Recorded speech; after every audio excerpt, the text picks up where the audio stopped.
Good afternoon, Louisiana, and welcome to Bayou Bets for Thursday, March the 23rd. Zach Ewing, along with Jim Derry, here on this lovely afternoon for you. It's Sweet 16 time in the NCAA tournament. Plenty of betting action to come tonight, and we'll talk about that. Also got some Pelicans basketball, some LSU women's basketball in the Sweet 16 tomorrow. We'll talk a little WGC match play, Jim, and we'll sprinkle in a little Saints, too. Yeah, why not? It's that time of year where everything's going on, so let's do it. Yeah, absolutely. We're brought to you by Caesars Sportsbook. You can go to NOLA.com/Caesars and get your first bet risk-free. Go up to $1,250. If you lose, you get that money back in form of a bonus bet. So use promo code NOLAFULL or go to NOLA.com/Caesars, and that will be that'll be loaded up directly for you. So we are brought to you by Caesars, and we're going to start, as we always do, with our headlines, Jim. And LSU facing Utah in the Women's Sweet 16 tomorrow night. We're going to talk about this a little later, but they're actually favored to make the Final Four. So a great first weekend for the Lady Tigers, winning their two matches and having number one seed in their bracket, Indiana, lose. And then we've got the men going on tonight. Yeah, it's an exciting time. We talked about it, and I'm looking forward to seeing if, as bad as my bracket was that first day, I still got a chance to make some noise. My main group that I'm in, I have the most potential points, so it starts tonight, even though you'll be probably rooting against one of my picks. I will be, and we'll talk about that. Well, actually, that's not entirely true because I do have one bracket that would be helped out. But yeah, everybody talks about the brackets like, you sweat out your bracket on that first Thursday and Friday. Oh my God, I'm only 11-5. Everybody else is 13-3. I'm screwed. Just get your Final Four teams through. That's really all you got to do that first. And week. Really, with a year like this, you don't even need to do that. If you have three, and here's my deal: I have 3 of 4 left. I have 6 of 8 left. So that is key. And I think really in most years, if you have that and you're national champion, if you got to have the champ. If you have your final 2 still intact. If you have 3 of 4 and you have 6 of 8, you're in really good shape. And that's where I'm at right now. So I'm sure we'll have upsets tonight because I don't have a whole lot of upsets going on tonight. I have 3 of the 4 favorites in Gonzaga. And I have all 4 of those. So I have a chance to go 4-0 tonight. A lot of people don't even have a chance to go 4-0. So that's what I'm looking forward to. Hope it happens. We'll see. And then my two teams that I have futures bets on to win a national championship are both still alive and in good shape, Alabama and Houston. So we'll see what happens. Absolutely. Drop a comment down. Let us know how your bracket is doing. We'll show them live on the air here. Unless you're on Twitter. We can't see the Twitter comments. So head on over to the Bayou Bets YouTube page if you'd like to comment and you're on Twitter. A couple other headlines. The Saints medical staff. Look, we give them a lot of grief for some of the injuries and things. Could have saved Foster Moreau's life. Found Hodgkin's lymphoma, alerted him during a routine physical, and Foster Moreau now going to go seek treatment for that, put his career on pause. So we wish the best for him. And then the other team on Airline Drive, the Pelicans, they're not fighting for their lives like Foster Moreau. That's probably a bad way to put it, but they are hanging by a thread when it comes to the play-in tournament. Yeah, I have. Obviously, most of the people out there know that I covered prep sports for a long time before I took this gig, and actually covered a lot of Foster Moreau. I covered him in the state championship game against John Curtis in 2014, and then I covered the last time he ever wore a Jesuit uniform. I was there. The Jesuit basketball team lost to Mandeville in the Class 5A playoffs in 2015. So I, had dealings with Foster Moreau for quite a while, and wish him of course, like all of us, wish him nothing but the best. And sometimes in life you get checkups or different things, and he's lucky it was a free agent year. He might not have had that physical had it not been a free agent year. And I'm not taking anything away from the Saints. Kudos to them for finding it, but had he probably decided he wanted to sign with any team, they would have given him a physical and likely would have found it. So again, not taking anything away from the Saints. That physical with the Saints may have saved his life because if he doesn't catch this for another few months or 6 months, who knows how far along this goes, and he gets into football season, and I'm not feeling well and what's going on. So thank God that they were able to catch it, and hopefully they caught it in time. And usually when you're young like this, and being an athlete certainly helps. So we have nothing but the most positive of feelings about Foster Moreau, and that he'll be able to get well and hopefully maybe one day come back to football. Yeah. No, I mean, that's secondary right now. Let's get him well, and then we'll see what happens. Jerry's here. Good afternoon to you as well, Jerry. We appreciate you being here as always. All right, let's get rolling. Let's get into the Sweet 16. We're going to talk tonight's games. We're going to talk some best bets. Jim, you've said tonight you're on the favorites tonight. I actually think tonight may be more of everybody thinks the upsets are done at the end of the first weekend. It usually doesn't work that way.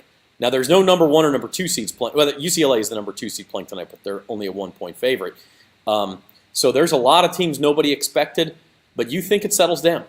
Well, I say it's on the favorite, and I didn't realize when I made my bets earlier, K-State is like even money. So is Gonzaga. K-State is actually, I think, minus 105 in the money line.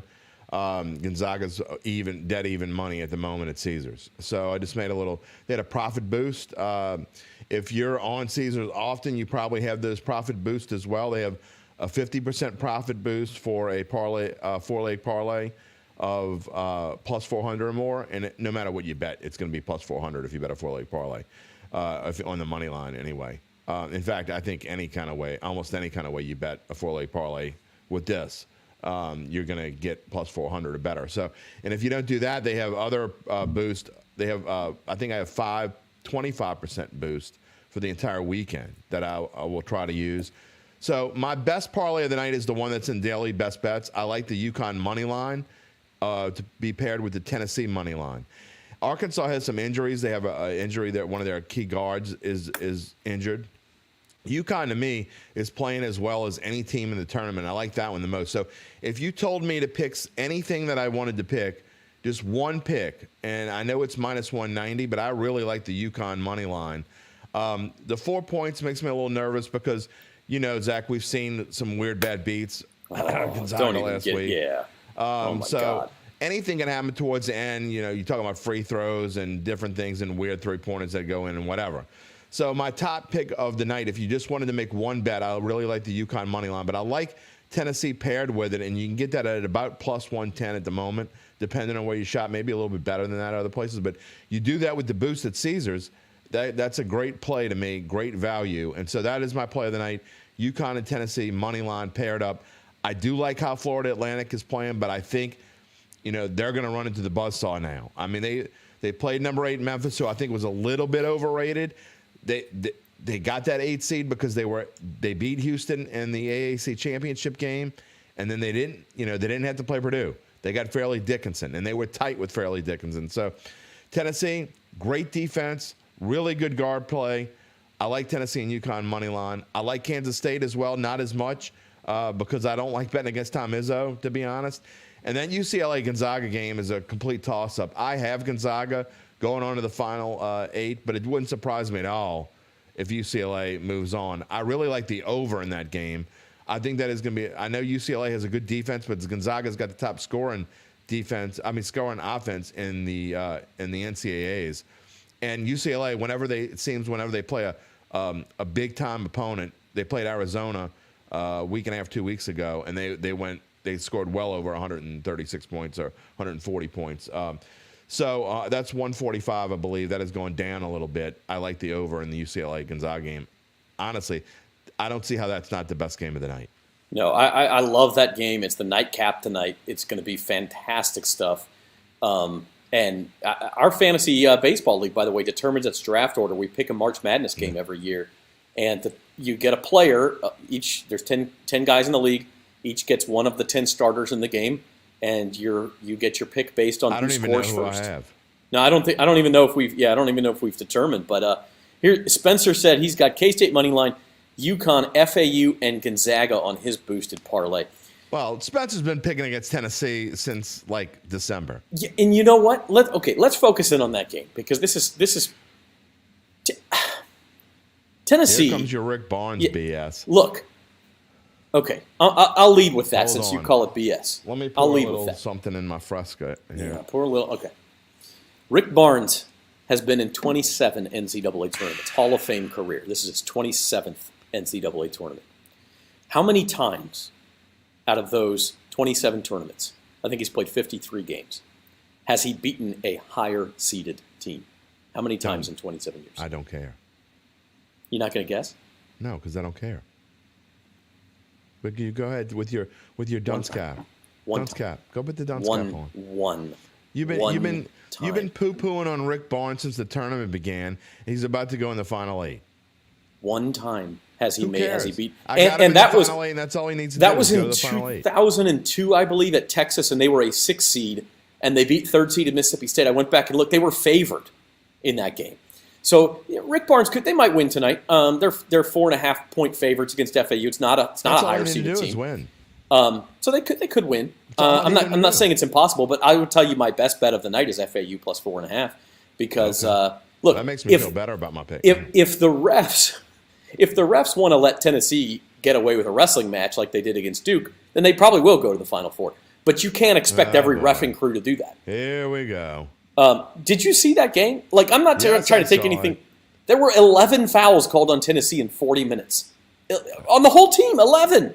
There should have been 11 fouls in the first 5 minutes. Like, they're throwing guys around. And the refs, look, if that's how they're going to let them play, Tennessee is going to go to the Final Four. You can't count on that every night and every round. I feel at so some bad point for Duke. Yeah. At some point, you're going to – I mean, I'm not a Duke guy. I'm not trying to feel bad for Duke. But if they're going to let them play like that, yeah, they'll win. If not, Tennessee's in a world of hurt because they can't score. And I have a bracket where I actually have Tennessee in the Final Four simply because I thought that there was leverage there because no one was picking them. So I picked them. And in that bracket, I have Creighton, Tennessee, Houston, and Gonzaga in my Final Four. If that Final Four hits, that bracket's going to win some money. And so I won't care if Tennessee wins, but I'm telling you right now, I don't trust one time in 27 years has he pulled off an upset in the tournament. And it wasn't even really an upset. Again, I just need them to win tonight, and then I don't care what they do. I got them in the Final 8, and hardly anyone else has them in the Final 8. I'm fine with that. They win tonight and lose the next game. I don't care. I'm with you on UConn, though. I do think UConn covers. I think that's a bad matchup for Arkansas. And I'm still ticked off with myself for not betting them at 22-1 before the tournament started to win the whole thing. I still think they're a bargain at 10-1 right now. 10-1, I think UConn is a bargain to go to win the national championship because I honestly think they're as good as Alabama, Houston, or UCLA. They're just as good. Now, granted, they could come out and lay a bomb tonight. Who knows? But I think if you're looking for value on this list, I like UConn, and I liked Creighton before the tournament. I didn't bet that either, so I put a little bit now on. I've already done it. In fact, earlier in the week, it was 1,200 on UConn, and I think Creighton was a little bit more than that. So UConn and Creighton, to me, I think those are really good values right now. I'm not saying not to bet anyone else, but I don't see value on anyone else. I know people like Texas. I'm not in that camp. I don't like Texas at all. I don't think that's a national championship type team. We'll see. But I don't like Texas. I know a lot of other people do. But if you do, 10-1's not a bad bargain either because they got even though they have a tough road, I think they actually match up well with Houston. So I don't know. The only thing I'll say is you got to look at the roads, right? And Texas has a tough road. UConn's got a tough road. That's why, I look at Creighton where, yes, they're going to have to play Alabama. But number one, Creighton is the largest favorite of any team in the Sweet 16. We'll bring up Friday's lines here. The 9.5-point favorites. Yeah, they're probably going to have to play Alabama. They'll be underdogs in that game. Yeah. But Creighton, if they were to win that game, they would be favored in the Final Four game against Michigan State, Kansas State, or FAU for sure. And Tennessee might be like a 1-point spread either way. I mean, it'd be very close. I think Creighton is also, with UConn, the most underrated team in the tournament as well. If you watched them play last week, the problem with Creighton is this. If they could go in long droughts where they don't make anything. I mean, they looked super hot last weekend, and they looked unbeatable. And I think they don't have to play their best basketball to win tomorrow night. But that being said, I mean, they're going to have to play their best game against Alabama, assuming it is Alabama, because that's no gimme. San Diego State's, they're playing well. They're Yeah. playing with the Steve Fisher disciple as a coach. I mean, and they've been coached with the same system for the last decade and a half. But I don't know if Barry's. I think Barry's in support of me here that they only called. I couldn't believe they only called. I mean, Tennessee plays that way. That's fine. But let's actually. I mean, it was ridiculous. Anyway. Well, I mean, their big guy. I can't even remember what his name is. The Slovakian guy. Yeah. I mean, he got two in the first 30 seconds, and then they only called. Yeah, they only called 9 fouls the rest of the game on the entire team. I don't understand when he's in the game why they don't just pass it to him every time. He's nearly unstoppable when he's by the basket, as long as he's not going to get a 3-second call. But anyway. Jim, to your point on San Diego State, I actually like San Diego State with the points here. I don't think they can win, but if you look at the teams Alabama has struggled with this year, it's the teams that slow it down and make you work for everything and make you take 30 seconds off the shot clock. Texas A&M beat them. Tennessee beat them. Houston, I think, took them to Alabama, won that game, but it was in overtime. You know, it's the type of teams that play this real strong half-court defense and don't let you get out and run. And San Diego State's absolutely that kind of team. It's not a good matchup for Alabama. I agree. I like San Diego State to keep it tight. I think that's going to be a good game, but I really like Xavier. Nobody is talking about Xavier. Another Big East team that no one's talking about, and it's the most underrated conference in basketball by far, and I don't understand why no one likes them and no one's talking about them, because Texas is overrated in my opinion. I think they have been the entire, especially tail end of the season. I get they've been playing well lately, and I think they won like 7 in a row, but I'm telling you, this Xavier team is really good, and they're also underrated. Put those odds back up. I don't know what they are to win the national championship. 40-1. 40-1. That, I mean, put $5 on that. Cash in. You're going to have to win probably 4 games as an underdog as Xavier, though. That's the only thing. That's true. They're in a bad. They're in a much tougher spot than a Tennessee is, or even Creighton, because Creighton, like you said, they should get through this one, and if they can beat Alabama, then they're in a good spot. So I still think, though, Xavier, and even at plus 650 to get out of this bracket. To reach the Final Four, yeah. I mean, that's not a – I think Houston – I mean, I wrote this preview, and I think Houston's going to get out, but I'm not betting on them at minus 120. I'd rather take Xavier and put $5 on plus 650, because I think they have a really good chance to win against Texas, which means already if you think they're going to beat Texas, you're getting super value then for them to beat Houston. Or if Miami pulls the upset, then they're in better shape. Yeah. The most wide open bracket is the West. Who do you like coming out of this? We got 3 teams between 210 and 225. I mean, I think I've been pretty clear on who I think the best team in this bracket is, and I think it's UConn. Again, I don't know that there's value now at plus 210. So we're always talking about values, and that's one of the things that just because I like a team that I think that might be the best team in the tournament, I like their overall 10-1 better than I like plus 210 to get out of this bracket. And the reason being because, look, tonight's no gimme. I think they're going to win. That's great. But then they're facing a monster matchup, no matter who wins the other one. If they win tonight, that's at best a toss-up. So you talk about tonight being minus 190 against a toss-up.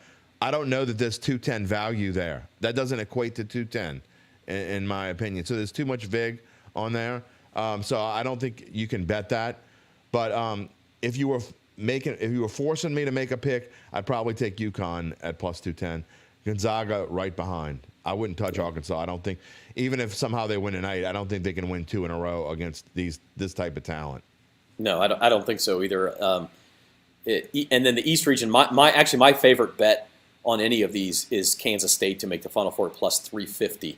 I think they win tonight, and I think that they would be live against either Tennessee or FAU on Saturday. So I do like that at 350.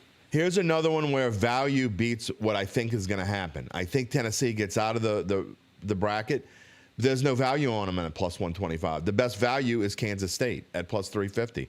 I agree with you that they beat Michigan State. So if you're talking about basically an even money game, and then you play Tennessee, and I know that Tennessee would probably be about a 4 or 5 point favorite, but I think if you look at what the odds would be, and realistically, I mean, to me, that's almost a 50-50 game. Those two teams match up well against one another. So I think there is value there in Kansas State. I don't think that that's the team that comes out, but 3.5 to 1, if you play this 3.5 times, I think K-State is a near lock to win one of those times, get to the Final Four. So I agree with you. That's the best value. I think it's Tennessee, but if I had to bet one, I would bet on Kansas State. And finally, in the South region, Alabama, the minus 150 favorite, biggest favorite of any team. But you see the respect Creighton is getting here. And then the team we haven't talked about yet, Princeton and Jim, is the run over. I mean, they beat my team. They beat Missouri in the second round and looked stronger than they did against Arizona. But sometimes you just see it. Now, St. Peter's last year did pull the Sweet 16 upset. But a lot of times these teams, you start a new weekend and they revert back to the level that they came in at. It goes back to value. Do you think if you played this 20 times, this bracket out, do you think Princeton would win one? I don't. So I wouldn't put money on that. I don't think there's value on Princeton. I know that number looks good, and it's like, oh, that sounds like so great. But if you're talking about a 15 seed going into the Final Four, they got to beat a hot Creighton team, and then they have to potentially beat the top overall seed. Or even if Alabama gets upset, I don't think they match up well with San Diego State either. So I don't think there's any value here. Here, I think I'm not going to bet on Alabama. I already have money on Alabama. I don't know that there's quite value at minus 150. If you were forcing me to make a bet here, I would probably bet on San Diego State at 6-1 because I think it's probably 2.5-1 that their odds should be against Alabama. I don't know what the money line is. It's probably plus 250, something along those lines. So then you're talking about a 50-50 matchup almost with a Creighton. I think you're getting value at plus 600, maybe a little bit. I don't like any of these things. I wouldn't bet on any of these, but if you were forcing me to pick one, I think Alabama has a great chance to come out of this bracket, but the only semi-value here is San Diego State. All right, so our Bayou Bets poll question did force people to make a pick. We gave you 4 underdogs and said they're all underdogs in this round. Which is the most likely to make the Final Four? I'm a little surprised. Now, first of all, Princeton at 27%. I want some of what y'all are having because you are in happy land. I don't see where you look at Princeton's bracket and say, oh yeah, they're live. There's only 2 choices here that are realistic. It's FAU and San Diego State. I think it's Miami and San Diego State. I think FAU is much more live than Miami, but I think Houston blows Miami out. I think you're putting way too much stock in what you saw from FAU last week against a Memphis team that was overrated and a 16 seed. They struggled with the 16 seed all the way up until the final few minutes. So I don't put any stock in Florida Atlantic whatsoever. Great run, happy for them. A 9 seed getting to the Sweet 16 is a cool story. But they're not gonna get to the Final Four. I mean, you can run this tape back if you want, but I think Miami has a chance if they play like they played last weekend, which is going to be tough to duplicate. But then again, the team that I'm probably most disappointed in the entire tournament is Indiana because they look like they just laid down. When they they tied the score early in the second half after being down by 10. When they went down again by 6, 8, and then 10 again, they just gave up. They're like, we either can't do this again or we don't want to do this again. I don't know what their deal was, but they completely laid down. I was really disappointed. So I'm not sure how good Miami is, but if Indiana's a good team. So if they play like they played there, they can upset Houston. They can make a little bit of a run. But I think San Diego State, again, out of all those teams, of those 4 teams, not of everybody, of those 4 teams probably is the best value, and I'm shocked that they're only 9%. The reason why they're 9% is on the West Coast and nobody ever watches them play.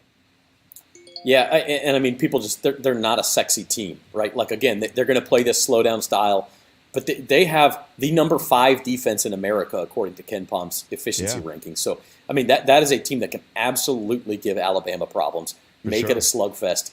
Like, look out. If you're giving me – and I know Alabama looked much better than Houston did last weekend. Houston kind of got away with one against Auburn.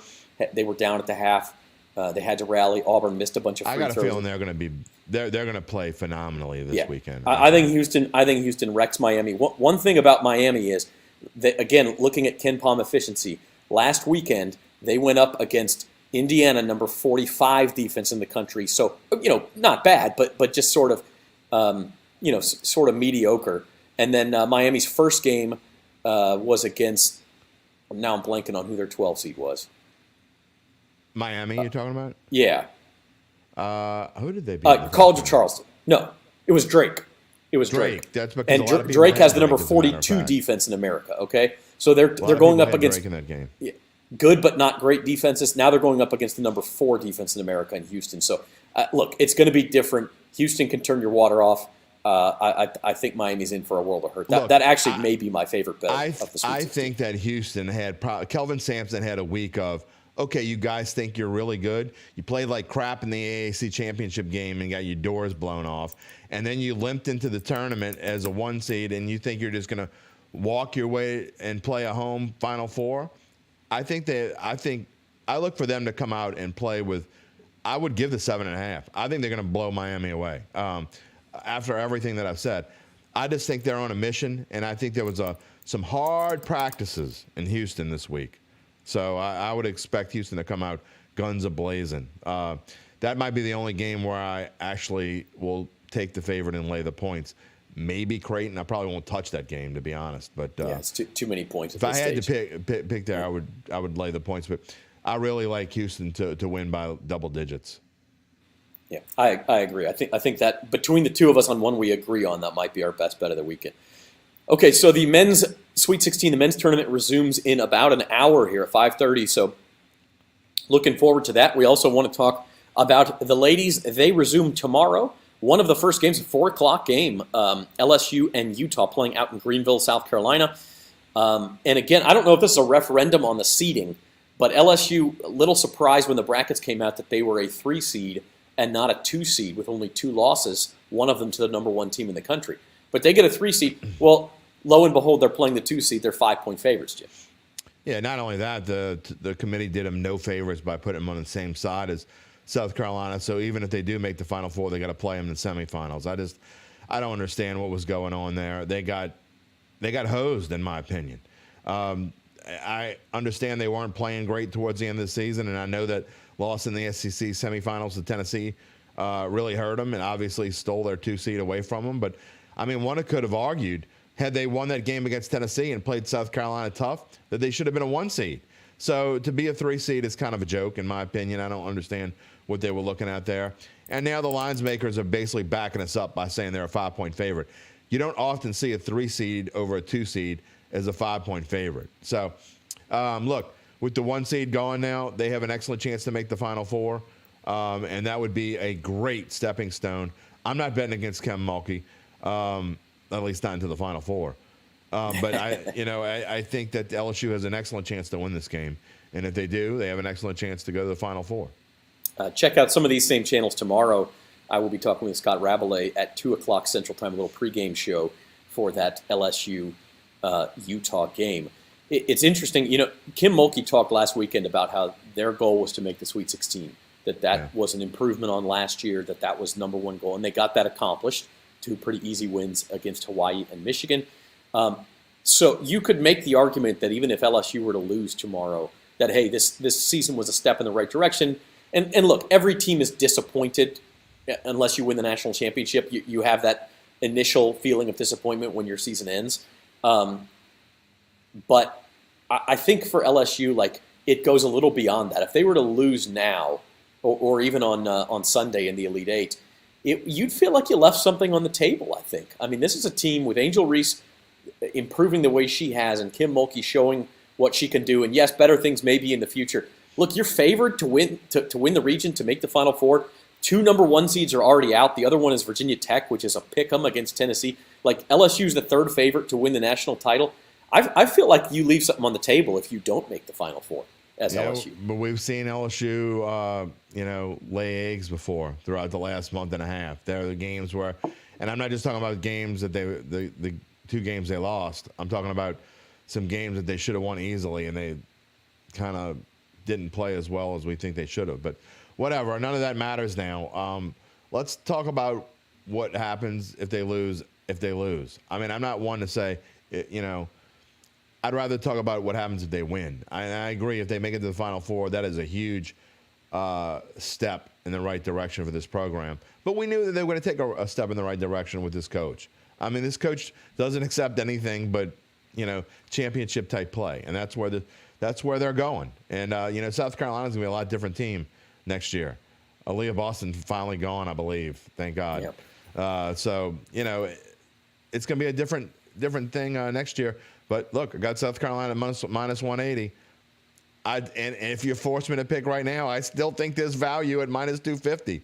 I'm not taking the field. I don't know about that at minus 250. I would maybe throw a couple of bucks on UConn here because Gino Auriemma's been there before. Listen, beating South Carolina. They played South Carolina in the regular season and lost by 4 points. Yeah. So it's not impossible. I will say this: on a mission. If I'm Dawn Staley, the South Carolina coach, I do not want to see Kim Mulkey in the Final Four. I know they beat him like a drum the first time. You don't want to give Kim Mulkey 2 bites at that apple. Here's a weird one, though. Villanova is, plus 3 something to get out of the bracket, but they're plus 6,000. I mean, I'm no math genius, but that seems like value. I mean, plus 6,000, 60 to 1.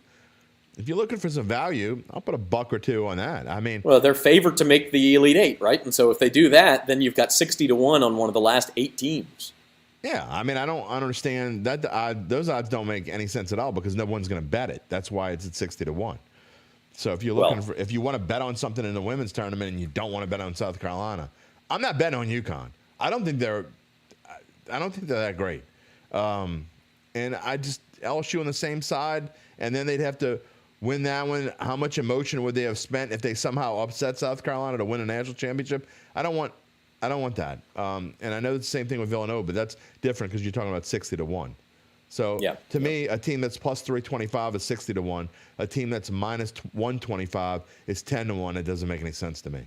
The other team I'll throw out there is Iowa at 12 to 1, and they've got Caitlin Clark, who is the nation's best scorer. Iowa, as they say in Southwest Louisiana. Yeah. In women's basketball, having an elite scorer maybe means more than it does in men's, simply because you get into more games where scoring matters and you have that skill. And they're in a region where number 1 seed Stanford is out. If they were to reach the Final Four, the other number 1 seed on that side is Virginia Tech, who's, like we talked about, is only a pick-em to even beat Tennessee tonight. So, Iowa's got a decent chance of making the national title game. You get them at 12 to 1. Not a bad look. Again, we're always talking about value. It's not necessarily what you think. If you think a team has a decent chance to win, but you might necessarily think they're going to win, but you're getting great odds on them, that's what you're looking for. You're looking for value. So that's what we always talk about here. It's the same as in the men's bracket. When we're talking about, I may not necessarily, I may think that Alabama and Houston have the best roads, but do I think they're the best value? No.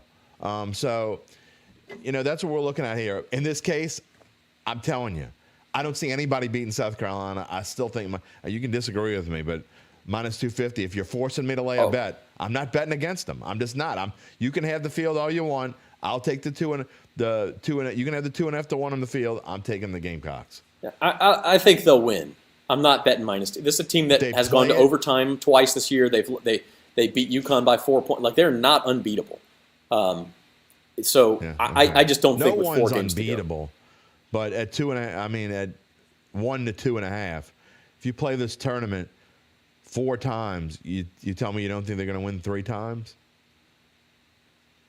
Probably. I don't know that I see tremendous value anyway. You're watching Bayou Bets on bet.nola.com and the Bayou Bets YouTube channel. Zach Ewing and Jim Derry with you. Brought to you by Caesars Sportsbook. Shift gears now and go to the pro game. The Pelicans play tonight against the Charlotte Hornets. 9-point favorites. If you look at those Western Conference standings, there's still only like 2 games between number 6 and number 12, which is where the Pelicans are. 2.5 games maybe. You got to win this one. They go on the West Coast road trip after that. There's still 9 games left or whatever there is, but the Pelicans, you absolutely have to beat the Hornets at home. Well, it doesn't help when last night I know the Lakers beat the Suns, and that doesn't help. Look. This is what we said before. I said this last week, and when they lost that first game to Houston, I thought it was a done deal that it wasn't going to happen. I said they needed to win 3 of 4. And then they go on the road and they lose that first one to the Rockets, and I'm like, okay, well, it's over. I mean, that's it. I don't think they're going to win 3 in a row. Well, now they have an excellent chance to win 3 in a row. So, tomorrow we're going to be talking more about this with Gus Cattingill, who on Datitude at 10 a.m. instead of our normal 9:15. You hear that, Jerry? We're going on at 10 a.m., not 9:15 like we usually do. and we're going to be talking a lot about the Pelicans. We will be talking about LSU. We'll be talking about the tournament. And we'll be talking about the Saints a little bit. But at least half the show is going to be about the Pelicans. So we'll have a lot to talk about. Will they win or lose tonight? Hopefully they'll win. If they do, they get in that 36 and 37 spot, same as the Lakers, same as the Mavericks. Now the Mavericks have Doncic back. They have Kyrie back. The Lakers, the word is today that they're going to get LeBron back in a couple weeks. But maybe the Pels get Zion back for the last couple few games. Not holding on to any hope. But, you look at these odds, Pelicans to miss the playoffs. A little less than even money. 5 to 1, that's insane. I like you're talking about value. Plus 170 to make the play-in tournament. You look at the teams ahead of them, you go all the way to 6th, 38 and 36 of the Dubs. All right, they're not going to get there. But the chances are that they could catch 2 of these teams ahead of them right now. Oklahoma City, you feel, a young team playing under pressure. Maybe they drop a couple they shouldn't. Sure. Tonight's a huge game. It's a must-win. I mean, there's 9 games left. You got to win this one because they probably need to finish 6-3. And if you're not winning this one, you're not finishing 6-3. Maybe 5-4. Maybe 5-4. But they've got to win this game for sure. So I mean, even if you lose this game, you're not even finishing 5-4. The only thing about that play-in bet, I will say, if they should happen to get hot and get all the way to the 6th seed, you would lose that bet because that encompasses them both going, beyond the play-in tournament or falling short. So plus 170 means they finish 7th, 8th, 9th, or 10th. I still think there's value there. I still think they're probably but plus 360 if they go to the play-in tournament and then win and go to the playoffs. That counts. Yes. But that means topping. But the plus 170 there is very interesting. Although, as I said, if they rise up to the 6th seed, you would lose that bet. So obviously the odds makers don't think they're going to make it, and I don't know. I'm not betting that for sure. I would, if I had to pick one of these, I'm not betting on any of them. If I had to pick one of these, I would probably take the plus 170. Yeah, exactly. And look, it's all going to come down. They got to win tonight, and then this West Coast road trip at the Clippers, at the Blazers, at the Warriors, at the Nuggets. That's tough, man. And you got to find a way. 2 out of 4. Yeah, you got to find a way to go 2-2. Certainly can't get swept. They've owned the Blazers, so you think they'll win that game. Find a way to win one of the other ones. Then they come back home. Not easy, though. Clippers, Kings, Grizzlies, Knicks. And then they finish in Minnesota, which could be it could all come down to that game. But I mean, you don't know where the Grizzlies are going to be, and I know they have the T-Wolves last. Yeah, Minnesota. Yep, the very last. So that game could matter, but the Knicks may have a certain seed locked up. The Grizzlies are in a mess right now. Who knows?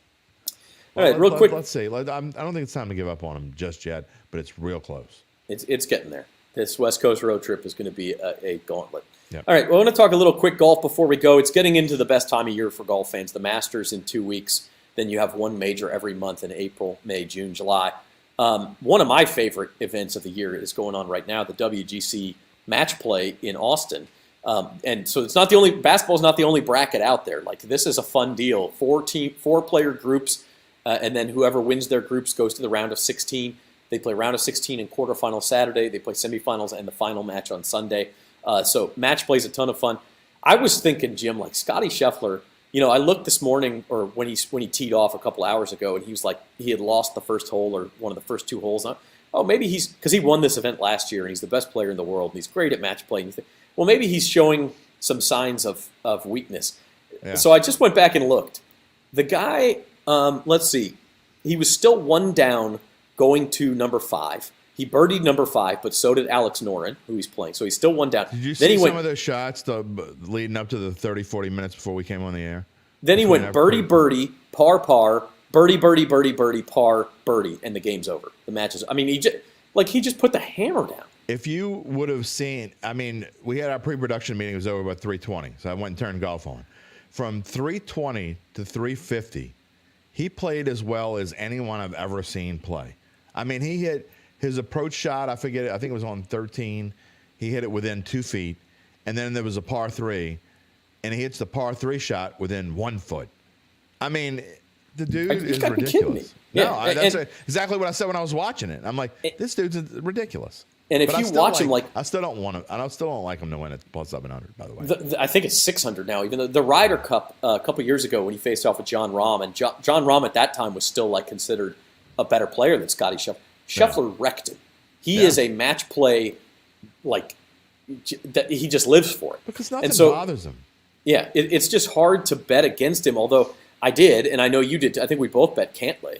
I bet Cantlay, and I also bet Cam Young, who is actually led the field in strokes gained after the first match yesterday. And he won his match today. I don't know how he did, but he's now at 14-1. Yeah. I'm looking. Actually, Scheffler, Jim, is all the way down to plus 450. I'm looking at live odds. You can't bet that. What you see on your screen is about an hour old. It's like, you can't bet that because even if he wins his group, which he's going to, you're still looking at he's got to win 4 matches, and even for the best guy in the world. You're no better than, 70-30 to win these matches? I mean, you just can't bet that. Yeah, I like Max Homa, too, as well right now. And one of my heated rivals in one and done has got Homa, so I've been rooting against him. But he's in a spot now where he's going to play Hideki tomorrow, but he's almost certainly going to come out of that bracket. Cantlay's got to fight to the death with Brian Harman to get out of his bracket, and then I think the winner of those two play each other. But I like the way Homa's playing right now. I think he's in great shape to make it to. He's on the same side as Scheffler, so they would meet, I think, in the Final Four. But I know that DraftKings has a top 4, and you bet top 4. I really like Homa and Cantlay. If you can get decent odds there, I don't know exactly what they are, but both of those guys to make the Final Four, probably Homa more so than Cantlay, the way Homa's been playing. I also don't hate at 30-1 Sung J M, who is he would meet Scotty in the round of 16. So tough road, but at 30-1, I mean, if he can beat Scotty, he can beat anybody, and so you're really getting really good odds on that. Well, and the thing about this, it's not like a basketball tournament, even though they're seeded 1 through 64. You just got to come out of your bracket, and a lot of times you'll see a 48 coming out. Yeah, and so it's very Scheffler was. It was weird last year that he won it. They didn't play it in 2020 because of the pandemic, but I think at 21, I think. Billy Horschel won. So yes. And he was like at the time, I think it was a 20 or 30 seed, something like that. So, and by the way, that's who John Rahm's got to face tomorrow to get out of his bracket. Because he's got to beat Billy Horschel to get out of his bracket. Who played really well today. So so that'll be interesting. Okay, so from the WGC to the WBC, we're going to do our sound-off segments to end the show here. I know y'all saw it. Everybody was watching it Tuesday night, USA-Japan. Shohei Ohtani strikes out Mike Trout to end the game, 1-run game. Just fantastic theater. And we've been talking about Major League Baseball making rule changes and this and that, and baseball's dying, and like the thing, I just don't get it, right? Like the World Baseball Classic showed what baseball can be when there is passion, and Major League Baseball has a problem with teams not being competitive, like the Pittsburgh Pirates, Cincinnati Reds. So there's a few other teams. They don't even try to win. Detroit Tigers, like they don't even try because they're making money off of regional TV deals, which may be coming to an end. And so Major League Baseball has that problem.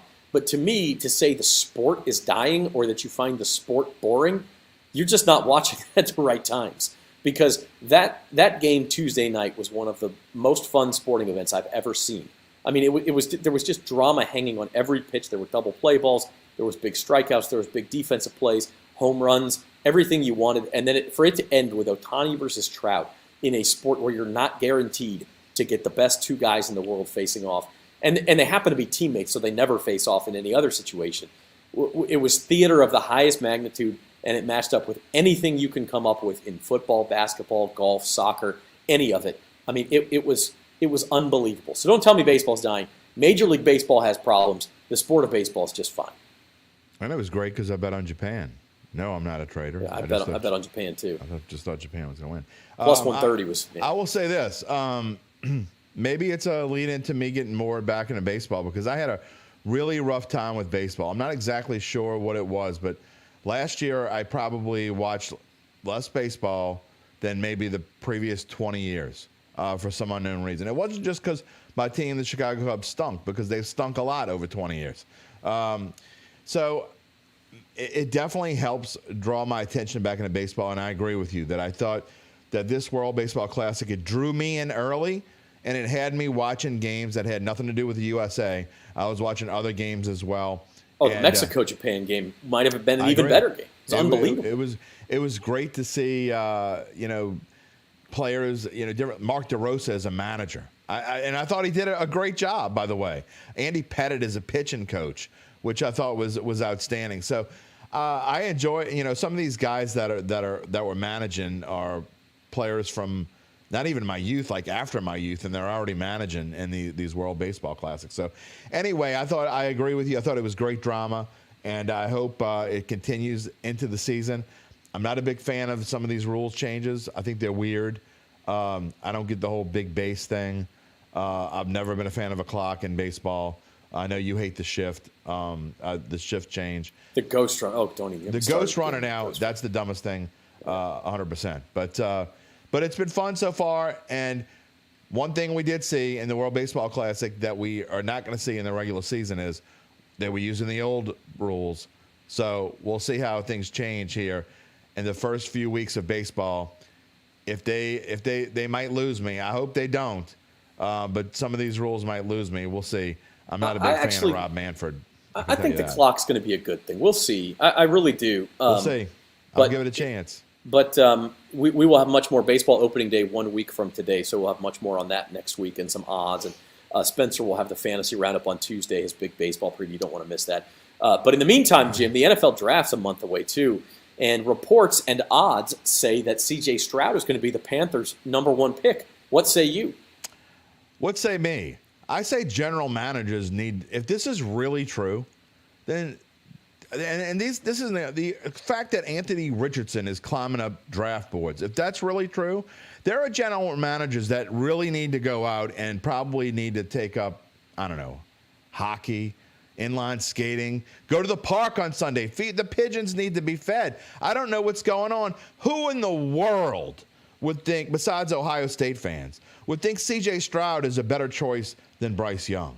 It's not even close. And the fact that there is a possibility, and we've heard rumors that they were talking to C.J. Stroud at his pro day and all this junk, and when you come to Charlotte, these places are going to be great to eat. I hope they're just blowing smoke. Well, actually, I don't. I hope they really do draft C.J. Stroud, because whenever has an Ohio State quarterback done anything in the National Football League? When will one ever do anything in the National Football League? You're going to have to show me to prove it. But there's no doubt in my mind that Bryce Young could be a great quarterback in this league for 12, 14 years. I think he's better than Jalen Hurts, obviously another Alabama product who ended up moving on and playing in Oklahoma. But I think he's going to be better than Jalen Hurts, and we already see where Jalen Hurts is. He's a Super Bowl quarterback. So please, let the reports be true. Please, Panthers, take C.J. Stroud. We'd love it here in New Orleans. Did you hear C.J. Stroud asked for who he would compare himself to among NFL quarterbacks? I had to laugh. He said Michael Vick and Deshaun Watson. Well, at least he didn't say Dwayne Haskins.